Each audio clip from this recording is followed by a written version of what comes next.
In the beginning, there was darkness, and then, bang, giving birth to an endless expanding existence of time, space, and matter. Now see further than we've ever imagined, beyond the limits of our existence, in a place we call the universe. What if the forecast predicted high winds 10 times the speed of sound? An evening downpour of sulfuric acid rain.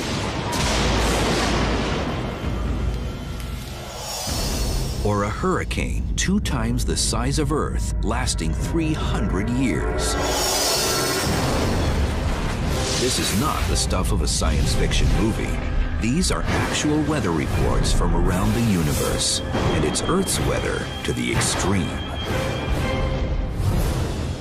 We are counting down some of the biggest, baddest, weirdest, and wildest weather the universe creates. Fasten your seatbelts, it's gonna be a bumpy ride.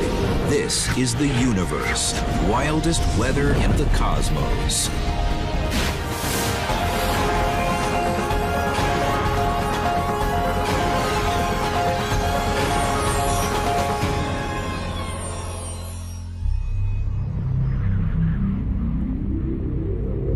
Weather is the state of an atmosphere.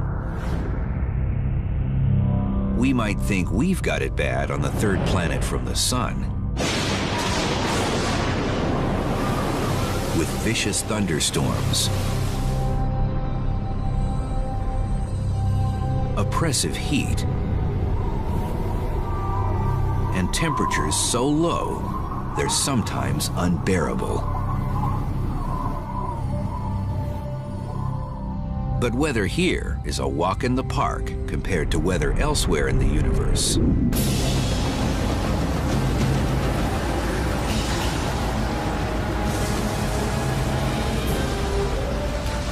Rain, wind, and storms take on a whole new and strange meaning. And while the mechanics that power these weather events are strangely similar to Earth's, the results are terrifying to contemplate.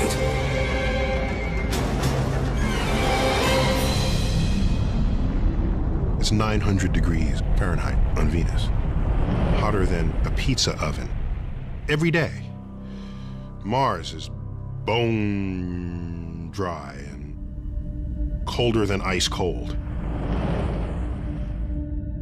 You've got lightning, you've got storms. All those weather phenomena are ultimately driven by the fact that the temperature differences created by uneven input of sunlight are going to cause motions in the atmosphere.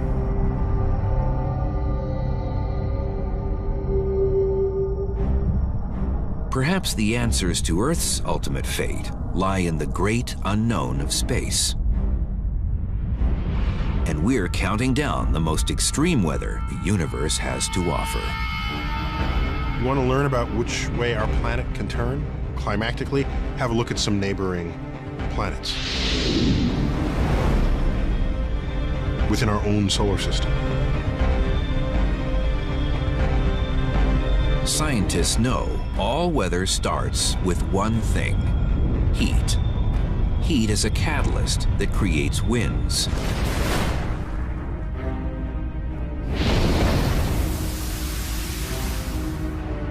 And there are winds on other planets unlike anything Mother Earth has ever seen.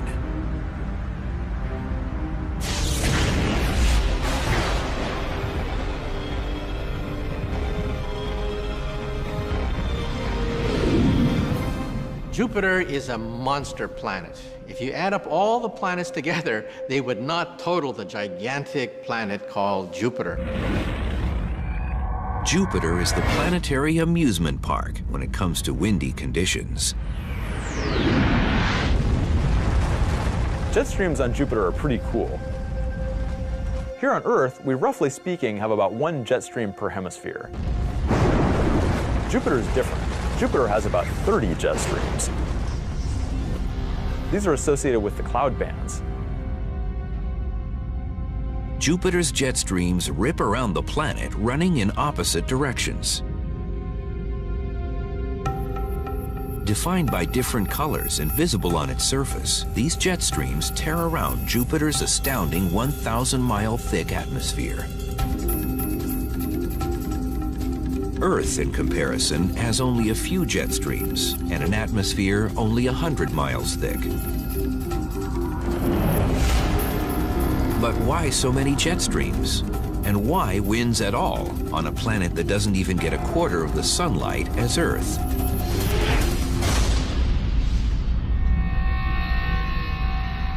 One theory suggests these winds are a direct result of this hot planet just trying to cool itself off.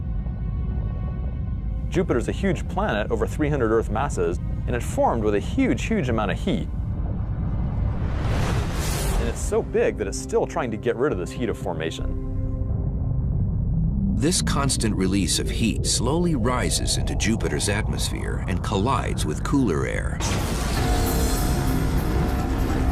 Like Earth and her need to balance hot and cold streams of air in high and low pressure systems, Jupiter also struggles for normalcy. That energy then is used to drive the various storms and winds in the upper atmosphere of Jupiter.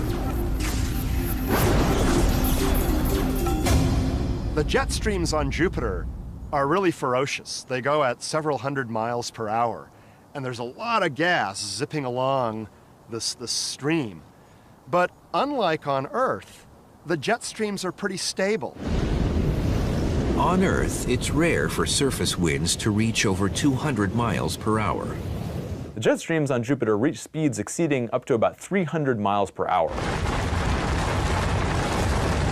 That's really fast. And you can't get out. You're trapped inside the jet stream.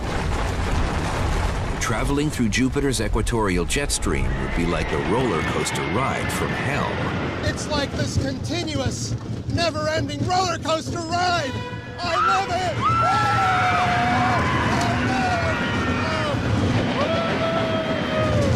Right, You would be pushed up and down by up to 100 miles.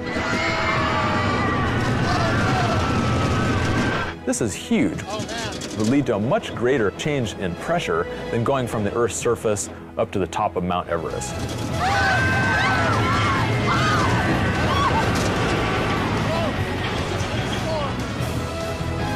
Jupiter's jet streams are pretty impressive, but 300 miles per hour is nothing compared to our next planet.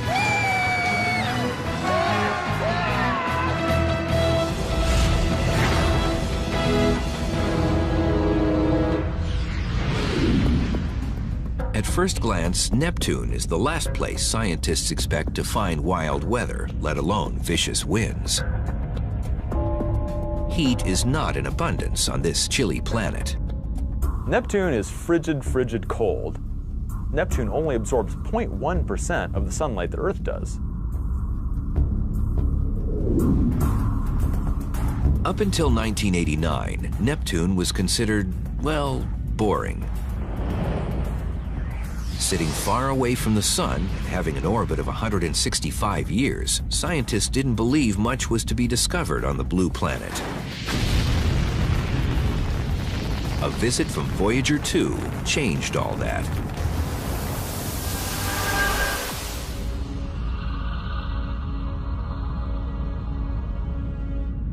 As the orbiter zoomed past the planet, scientists were shocked to discover traces of clouds. Most surprising, these clouds were traveling around Neptune at ferocious speeds. Something was carrying them, but wind so far away from the sun? Neptune is the windiest planet in the solar system. Winds blow on the surface of Neptune over 1,000 miles per hour. Imagine that, breaking the sound barrier every time you simply look up and the winds blow past you.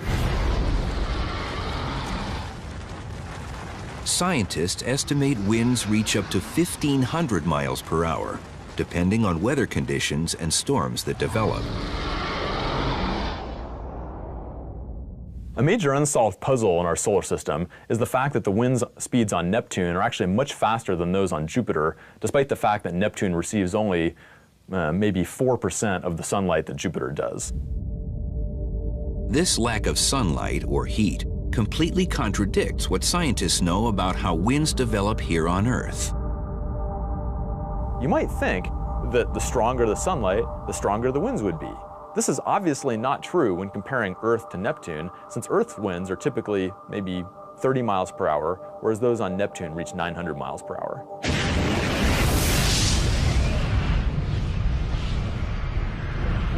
Scientists suspect there is internal heat left over from Neptune's formation billions of years ago, but are perplexed how this internal heat could be enough to drive winds to this speed. There's twice as much heat getting out of Neptune as what the sun is putting in. However, that's not enough to explain the tremendous winds of Neptune. And science has come up with another hypothesis for Neptune's racing winds. A lack of friction might allow these winds to fly uninhibited around the planet. We can be very thankful that there's friction on Earth. Friction comes about when the winds are banging into things like trees and buildings and terrain like mountains. So friction ends up slowing down the winds. Like other gas giants, Neptune has no solid surface. Even though the sunlight is extremely weak, if the friction is also extremely weak, then you can build up very fast winds over time. Neptune's winds are the most impressive in our solar system. But the universe is a big place, and what is a champion here pales in comparison to weather further out in space.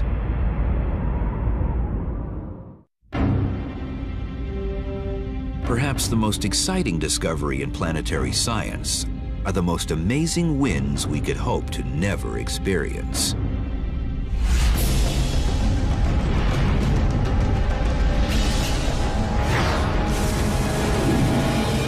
If you want to experience the wildest winds in the cosmos, then hot Jupiters are your destination. Hot Jupiters are a class of exoplanets.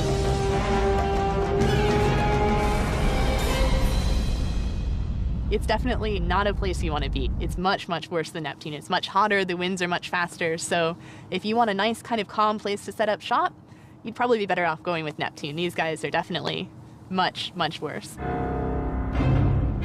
Hot Jupiters orbit tightly around their stars, far closer than Mercury to our own sun. And all that intense heat makes for some wild weather. For comparison, it gets about 20,000 times more light from its star than Jupiter does from the sun. The temperatures on these planets are enormous, at between 1,500 and 2,000 degrees Fahrenheit or more. Some hot Jupiters are tidally locked, a gravitational effect that leads them to show the same face to their star at all times. You've got one side of this planet that's being just blasted with light from the star all the time, and so you would expect that to be very, very hot. But at the same time, you've got this night side of the planet that never sees any light from the star. So, perhaps that night side is actually quite cold. Taking hot Jupiter's temperatures, scientists measured how much light is eclipsed from the planet as it passes in front of and behind its star during its orbit. So they actually glow relatively brightly at infrared wavelengths. So if you want to take the temperature of a planet, you want to look at these infrared wavelengths. You want to measure the heat they're giving off. But the temperature difference between the day side and night side was virtually the same. This was astounding considering the extreme situation. Something was transferring the heat from the day side to the night side, but what? Winds traveling at amazing speeds were the answer. And so our models tell us that the winds could be as fast as maybe 6,000 miles per hour. The 6,000 mile per hour winds inferred on some hot Jupiters is much faster than any winds that we know of in our solar system. How fast is 6,000 miles per hour? At that speed, you could travel from New York to Los Angeles in 20 minutes. You've got this incredibly hot day side, and so you've got all this hot gas sitting there on the day side, and sort of what it wants to do is to kind of go rushing around to the night side. Winds are created by hot air wanting to travel to the cold side of the planet. So it's a little bit like a windsurfer. If you come out here on a windy day and you put your sail up, you can really catch a good breeze and you can go flying across the harbor. It's the same thing with these planets. You have such incredibly strong winds that they can really just pick that gas up and whip it all the way around to the night side before it even cools off at all.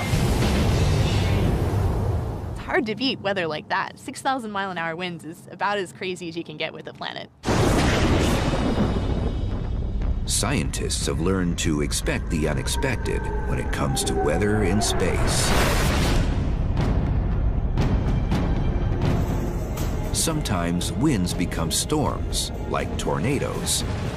And galactic tornadoes are unpredictable and behave in rather weird ways.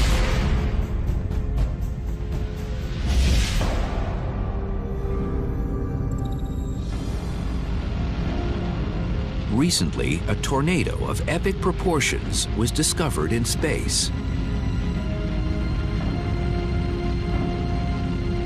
This space tornado is a Herbig-Haro object created by winds as the result of a forming star. A Herbig-Haro object is a glowing cloud of gas produced when a high-speed jet of gas smashes into surrounding, essentially, stationary gas. So this high-speed jet heats the stationary gas and causes it to glow.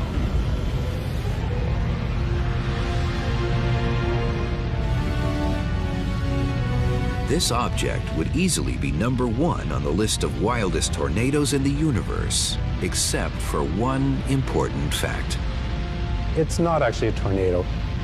Its shape is very suggestive of a tornado. It has this helical shape to it that looks like it is twisting along, but it's actually not a rotating object like a tornado.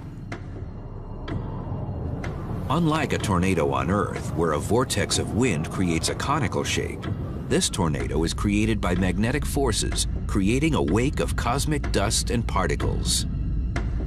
This one appears to have sort of a spiral shape within it. And that's really kind of weird because most of the others really don't have the spiral pattern. But the cause of the spin is probably different from that of a tornado on Earth.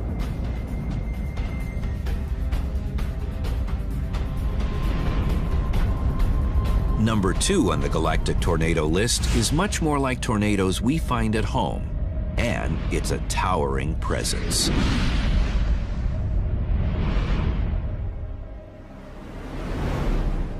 They're called dust devils, and they are Mars's answer to a planetary tornado.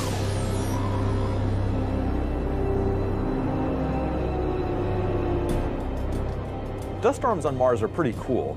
There are thousands of local storms that occur every Mars year, meaning dust clouds that are opaque and maybe tens to hundreds of miles across and a few miles tall.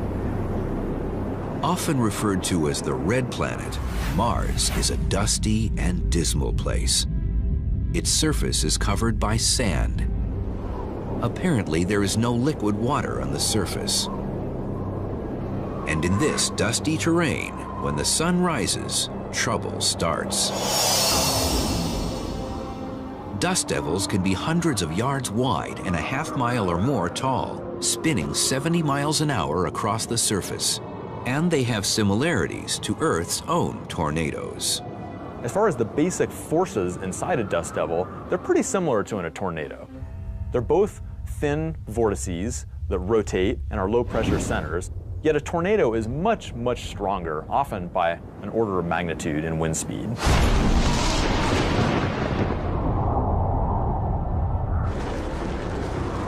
The power of a tornado is undeniable.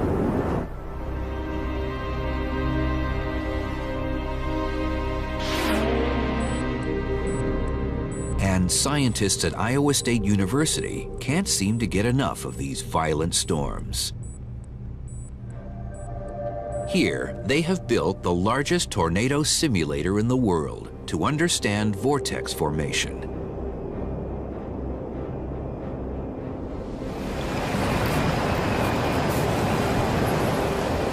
Understanding the power of a tornado on the small scale here might lead scientists to understand these beasts on a grander or even galactic scale. Scientists use dry ice and packing peanuts to observe vortex behavior. There's a 6 feet diameter fan on top of me, as you can see, which produces the suction, and the flow goes up and comes through the outer duct, and it's rotating, and then the flow converges to the center and again goes up. And as it's going up, it produces the vortex of a certain size, which we can control.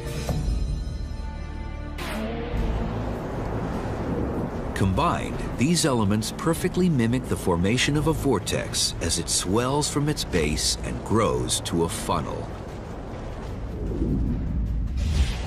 Scientists know that just like tornadoes on Earth, dust devils form from the ground up. Sunlight comes down and heats up the surface, and that heat needs to be convected away by hot blobs of air. As these hot blobs move away from the surface, air is drawn in, and just like an ice skater pulling in her arms, that air spins up, moving faster and faster, and with those higher speeds, kicks dust up into the atmosphere.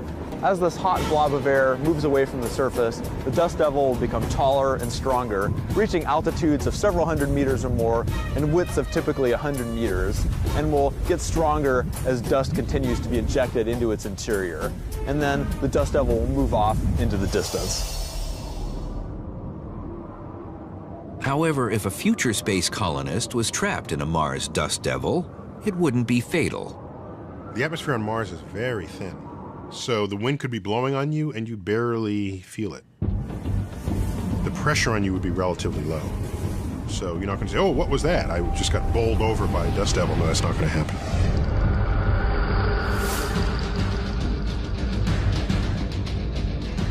The final galactic tornado event on the countdown is a true mystery, and it turns theories behind tornado formation upside down.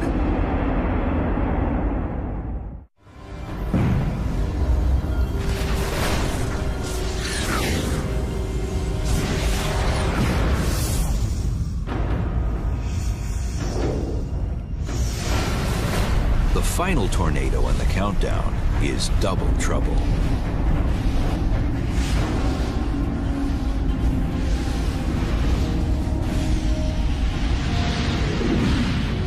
Venus, once viewed as a romantic planet, has some truly horrific weather conditions. Oppressive heat, with the greenhouse effect gone amok, this is one planet that is constantly trying to cool itself off with no success.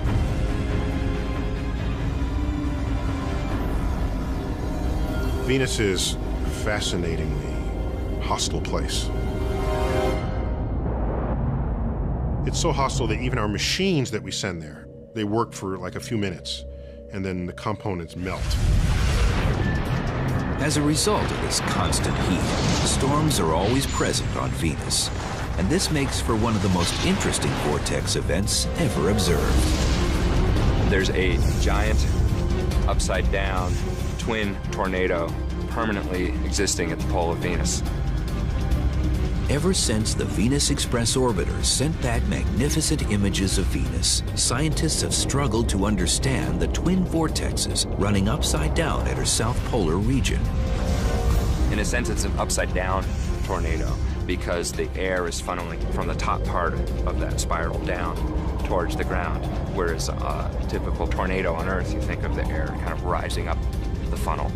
And the strange thing is that it's a double vortex. That is, picture two giant tornadoes sort of rotating around each other, and you can see the two lobes, the two halves of it here. Scientists believe the vortexes are a result of heat transfer in the atmosphere. Heat rises at Venus's equator, then sinks at the coolest section of the planet. Like a bathtub draining, where the water is, that flow is concentrated on the drain, and it leads to this spinning motion. Why it's a double vortex, we don't really understand. That is still mysterious. This storm is an enormous presence on Venus. It's thousands of miles across. The winds it generates are hundreds of miles an hour. And these vortexes are a permanent fixture on Venus.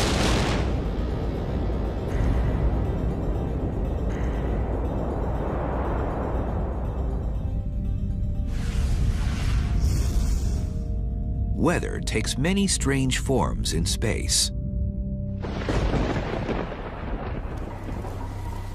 Even rain.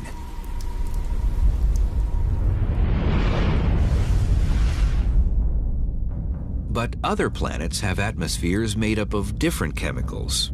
In turn, rain is formed from ingredients that would be lethal to humans.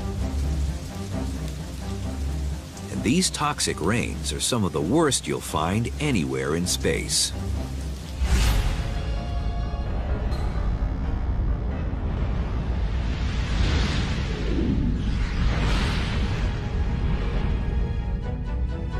Far out past the rings of Saturn lies the second biggest moon in the solar system.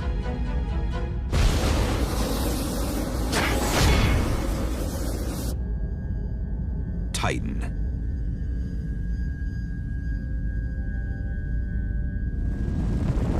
In 2005, the Huygens Cassini probe pierced Titan's atmosphere, landing on its surface. What it discovered was a place with features eerily similar to Earth's.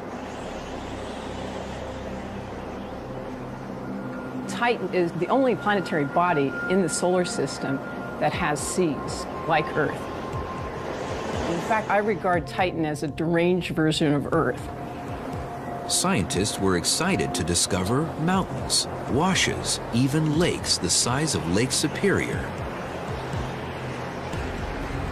And the liquid that fills Titan's lakes and rivers isn't water. It's methane. I wouldn't want to go swimming in one of those lakes. They're liquid methane, which is extraordinarily cold. And that means when condensation occurs on this planet, it rains methane.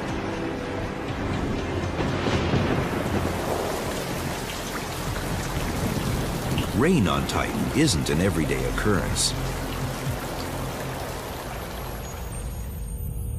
In fact, scientists have only witnessed cloud formation a few times.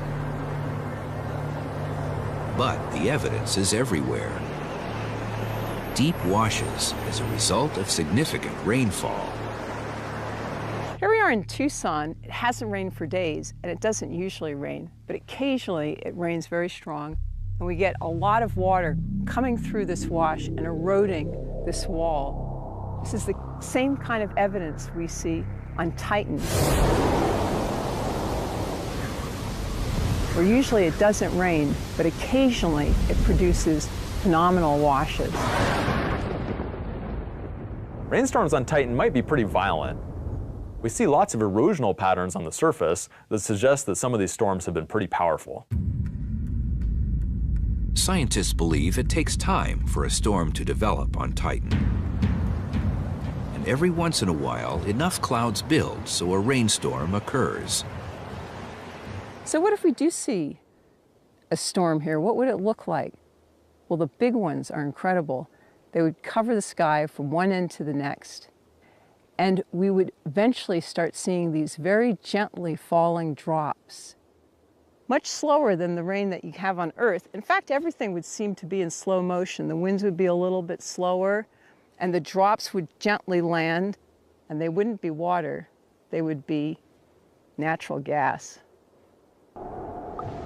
Imagine a toxic drizzle with the consistency of waxy crude oil, all at minus 300 degrees. That's Titan.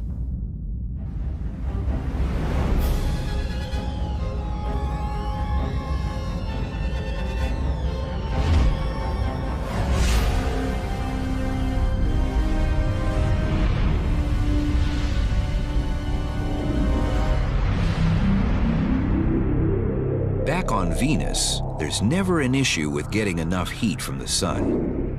With carbon dioxide forever trapped in the atmosphere, it has a greenhouse effect gone wild.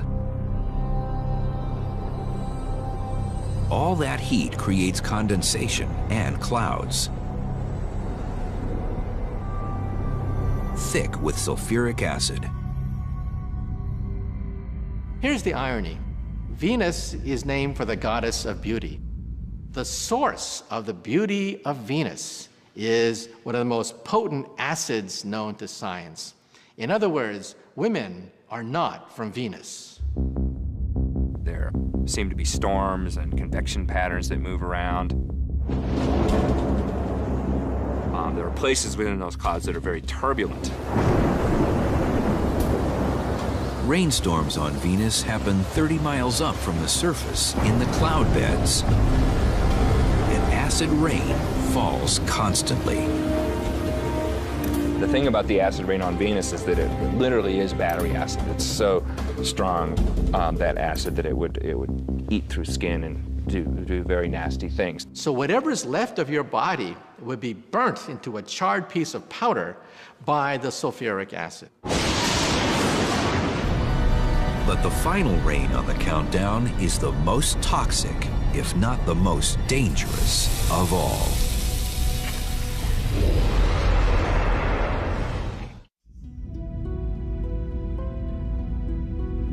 Throughout the universe, failed stars called brown dwarfs hide in the shadows. While they're more massive than our largest planet, Jupiter, they are so faint, telescopes have trouble detecting them.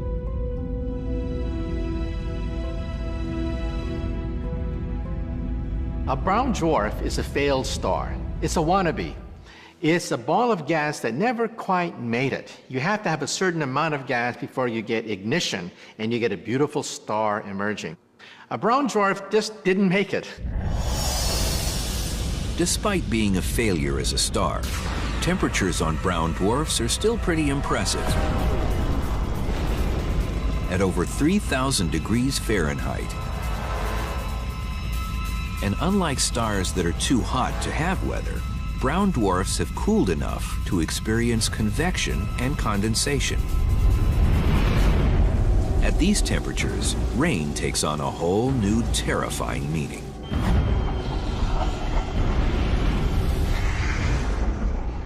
Deep in the atmosphere of a brown dwarf, it's so hot that even iron is a vapor. It's a gas, like water is in our own atmosphere.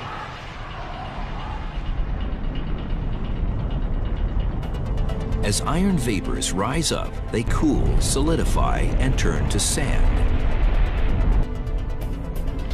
And the iron would start to condense, and you'd have clouds, big puffy clouds, except the clouds would be sand, boiling hot, 1,500 degrees.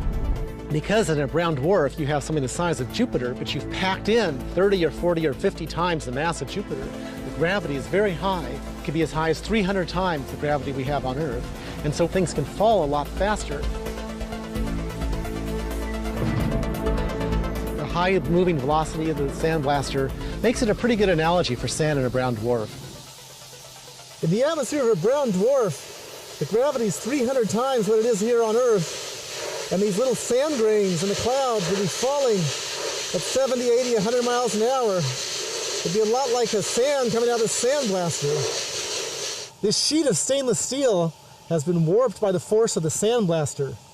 You can imagine the iron rain in the atmosphere of a brown dwarf coming down at 100 miles an hour, what it might do to a sheet like this. These drops of liquid iron, they're maybe 2,800, almost 3,000 degrees Fahrenheit. These drops can really start falling at high velocity, 50, 80, 100 miles an hour. So you can imagine your umbrella would be torn to shreds by this hail of molten iron. It'd be a real rainstorm from hell. This has got to be the worst weather in the universe.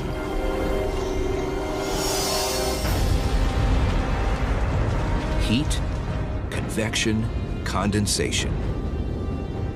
The elements of weather. Alone, they cause spectacular rains, supersonic winds, and heat on other planets. Combine them, and incredible storms are formed.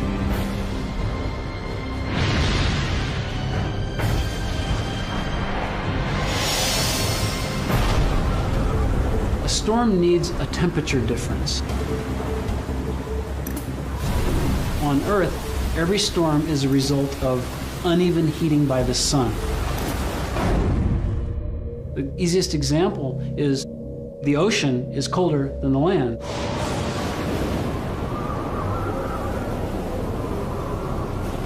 Hurricanes, cyclones, and vortexes are the great wonders of weather on Earth.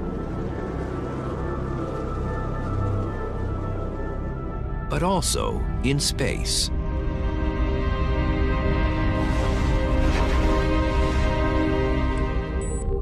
And unlike Earth, where storms last hours or perhaps a few days, some storms in space can last centuries. These hurricanes would make our hurricanes on Earth look like a summer breeze.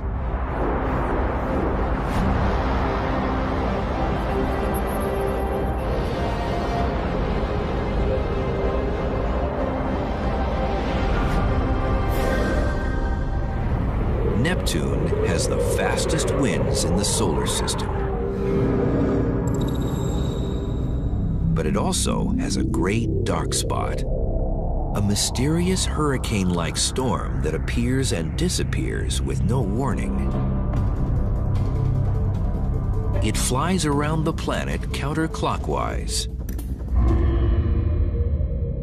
Discovered by Voyager 2, it's big, with black and blue features. It appears to be a fierce storm, about the size of Earth. Scientists don't know what causes it to form or why it's black. It's a mystery, like another storm in our solar system.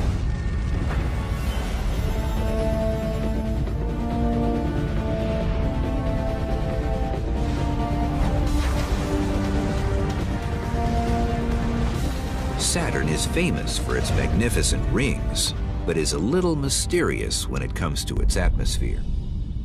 But sit back and wait 30 years, and Saturn will put on a storm so magnificent it would impress Mother Nature herself.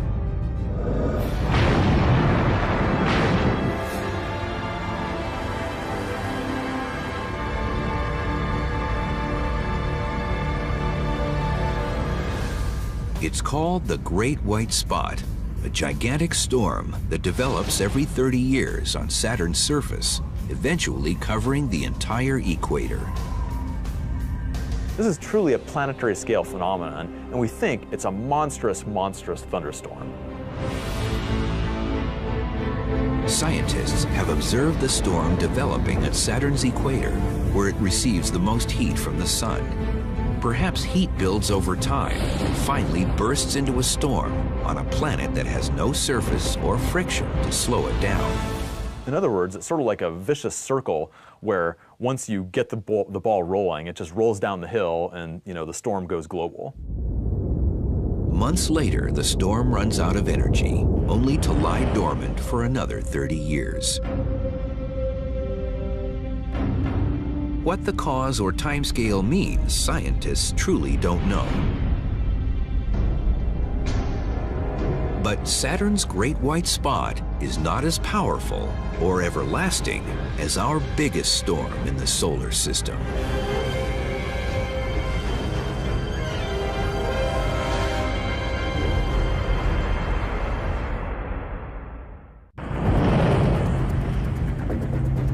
Jupiter has long been a source of fascination for scientists when studying wild weather in space.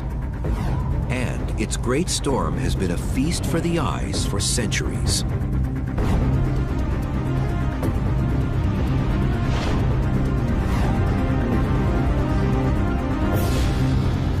Jupiter is the giant of our solar system, dwarfing all other planets. So it's only fitting its weather also becomes a showpiece of sheer force and incredible size.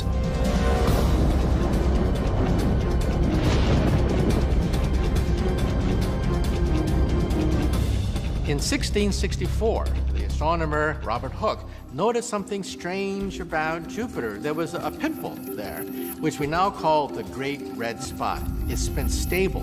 Think of it. A planetary storm, several times the size of the Earth, stable since 1664. This is one of the amazing features of our solar system. The Great Red Spot was named that long before we knew what it was, because you can see it from a telescope on Earth. And so for hundreds of years, people have known about this Great Red Spot. The Great Red Spot is the most impressive storm of our solar system.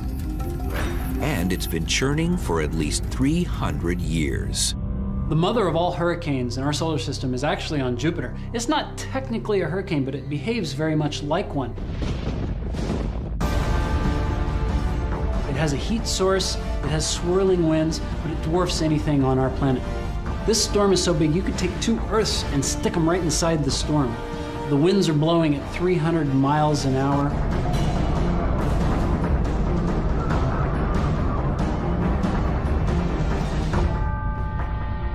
Both hurricanes and the Great Red Spot are giant vortices. In the case of hurricanes, they're a low-pressure center. The Great Red Spot is a high-pressure center. In both cases, there are high-speed winds circling the vortex.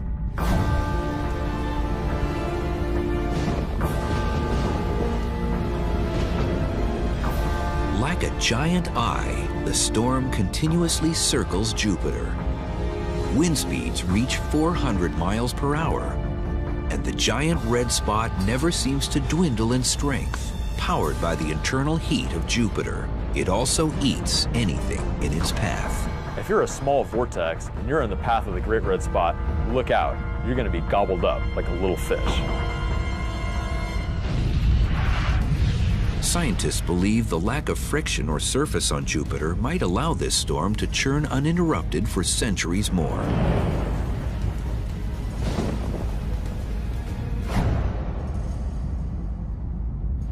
On Earth, because of the strong friction, when hurricanes hit land, they tend to fall apart in just a few days. On the other hand, the Great Red Spot has a lifetime of over 100 years. We don't really understand this in detail, but it probably means that the friction in Jupiter's atmosphere is very weak compared to an Earth's atmosphere. Jupiter is a good example of a planet where the planet itself is what's supplying at least some of the energy to drive a storm that's lasting for centuries.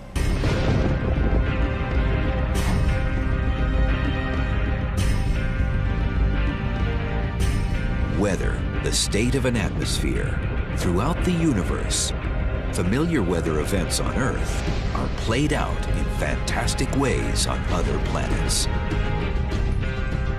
But why study weather on other planets at all? If you only ever study Earth for examples to understand Earth, you may be missing a much broader context in which the phenomena that you're trying to describe is embedded. So, for example, we look at Earth and we talk about a greenhouse effect. You want to learn about it, go check it out. Look at Venus. The urge is to believe that all your solutions to your problems on Earth can be found by only looking at Earth. That is short-sighted, bordering on delusional. When we study familiar processes in unfamiliar settings, it really tests whether or not we understand what's happening. In terms of the possibility of life on other planets, the understanding the weather patterns is absolutely key. We're one planet of many. The sun is one star of many. We're in an undistinguished part of the galaxy. There's much to be learned by exploring what others say.